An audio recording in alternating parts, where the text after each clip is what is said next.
नमस्कार, मैं हूं आपके साथ रोहित। केंद्रीय जांच एजेंसियों के खिलाफ विपक्ष लगातार बयान देता रहता है और इसे केंद्र सरकार के इशारे पर काम करने वाला बताता रहता है। क्या अखिलेश, क्या ममता बनर्जी, क्या राहुल गांधी, सब के सब मोदी सरकार पर इस मुद्दे को लेकर हमलावर रहते हैं कि राहुल पर ईडी और सीबीआई का दबाव नहीं चलता। ये जो है ये मेरी नहीं सुनता। इस पे मैं जितना भी दबाव डाल दूं ये पीछे नहीं हटता, सुनता नहीं है। मैं क्यों सुनूं?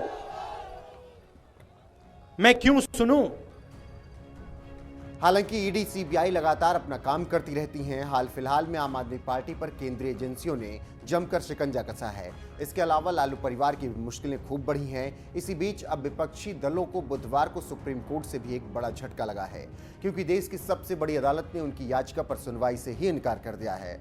बता दें कि 14 विपक्षी दलों ने याचिका में केंद्रीय जांच एजेंसियों के दुरुपयोग का मामला उठाया था, लेकिन सुप्रीम अदालत ने इस याचिका पर सुनवाई करने से साफ तौर पर मना कर दिया। जानकारी देते चले कि याचिका दायर करने वालों में 14 पार्टियां जो शामिल थी, उसमें कांग्रेस, डीएमके, आरजेडी, भारत राष्ट्र समिति, Trinamool Congress, Aam Aadmi Party, Rashtravadi Congress Party, Shiv Sena, Jharkhand Mukti Morcha, JDU, CPM, CPI, Samajwadi Party और नेशनल कॉन्फ्रेंस शामिल हैं। वहीं अब जब इन सब पार्टियों को सुप्रीम कोर्ट से बड़ा झटका लगा है, तो बीजेपी के धुर विरोधी माने जाने वाले एआईएमआईएम चीफ असदुद्दीन ओवैसी ने इसे विपक्षी दलों की ओर से उठाया गया गलत कदम करार देते हुए बड़ा बयान दे रहे हैं और ओवैसी कह रहे हैं ये राजनीति करने का सही तरीका नहीं है। इसने बीजेपी को मौका दे दिया है। वो कहेगी कि सुप्रीम कोर्ट ने उसके कदम का समर्थन किया है। किसी को भी सुप्रीम कोर्ट जाने का हक है, लेकिन वो मानते हैं कि सुप्रीम कोर्ट जाकर विपक्षियों ने पैरों पर कुल्हाड़ी मारी है।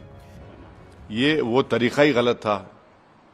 आपको जहां ये अपोजिशन पार्टी से सुप्रीम कोर्ट जाना ही नहीं था। राजनीति पॉलिटिक्स इस तरह नहीं करते। आपने बीजेपी को हैंडल दे दिया अब ये बोलने के लिए कि देखिए हम तो सही काम कर रहे थे, सुप्रीम कोर्ट ने आपकी बात को खारिज कर दिया। राजनीति ऐसा नहीं करते। बीजेपी के खिलाफ ऐसा राजनीति नहीं कर सकते आप। खासतौर से नरेंद्र मोदी अब बीजेपी को लीड कर रहे हैं। वो शुरू से ये फैसला यही नतीजा आने वाला था।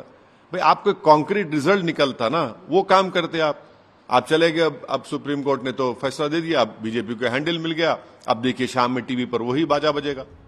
वहीं पीएम मोदी ने अभी हाल ही में सीबीआई जैसी केंद्रीय जांच एजेंसियों की तारीफ की और कहा कि केंद्रीय एजेंसियां सामान्य जन का भरोसा जीत चुकी हैं और न्याय का ब्रांड हैं। सुनिए सीबीआई की डायमंड जुबली सेलिब्रेशन पर पहुंचे पीएम मोदी ने सीबीआई को लेकर क्या कुछ कहा। आप सभी को सीबीआई के 60 वर्ष पूरे होने हीरक जयंती के इस अवसर पर बहुत बहुत बधाई।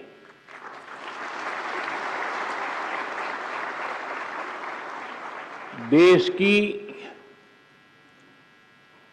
प्रीमियम इन्वेस्टिगेशन एजेंसी के रूप में 60 वर्ष का सफर आपने पूरा किया है। ये 6 दशक निश्चित रूप से अनेक उपलब्धियों के रहे हैं।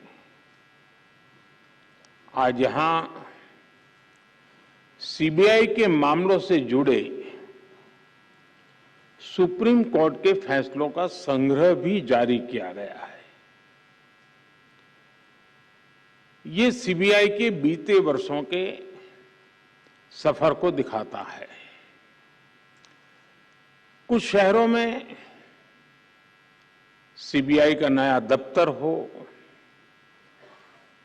ट्विटर हैंडल हो, अन्य व्यवस्थाएं जिनका आज शुभारंभ हुआ है, वो निश्चित रूप से सीबीआई को और सशक्त करने में अहम भूमिका निभाएंगे।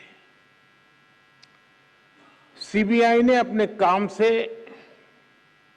अपने कौशल से सामान्य जन को एक विश्वास दिया है। आज भी जब किसी को लगता है कि कोई केस असाध्य है तो आवाज उठती है कि मामला सीबीआई को दे देना चाहिए। लोग आंदोलन करते हैं कि केस उनसे लेकर के सीबीआई को दे दो। यहां तक कि पंचायत स्तर पर भी कोई मामला आता है तो लोग कहते हैं अरे भाई इसके तो सीबीआई के हवाले करना चाहिए। न्याय के, इंसाफ के एक ब्रांड के रूप में सीबीआई हर जुबान पर है। सामान्य जन का ऐसा भरोसा जीतना कोई साधारण उपलब्धि नहीं है।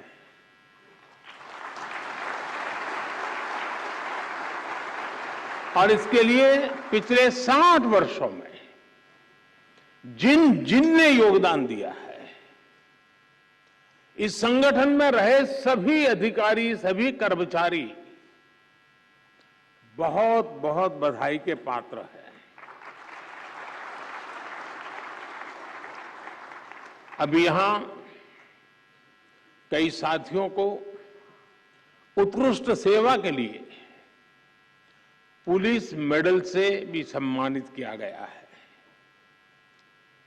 जिनका सम्मान करने का मुझे अवसर मिला है, जिनको सम्मान प्राप्त हुआ है, उनको, उनके परिवारजनों को मेरी तरफ से बहुत बहुत बधाई। साथियों, इस महत्वपूर्ण पड़ाव पर अतीत की उपलब्धियों के साथ ही आने वाले समय की, भविष्य की चुनौतियों पर मंथन भी उतना ही आवश्यक है। आपने जो चिंतन शिविर किया है, इसका उद्देश्य भी अपने आप को अपग्रेड करना, अपने आप को अपडेट करना और इसमें पुराने अनुभवों से सीख लेते हुए भविष्य के रास्ते निकालने हैं, निर्धारित करने हैं। ये भी ऐसे समय में हो रहा है जब देश ने अमृत काल की यात्रा का आरंभ किया है। कोटि कोटि भारतीयों ने आने वाले 25 सालों में भारत को विकसित बनाने का संकल्प लिया है और विकसित भारत का निर्माण प्रोफेशनल और एफिशिएंट इंस्टीट्यूशंस के बिना संभव नहीं है।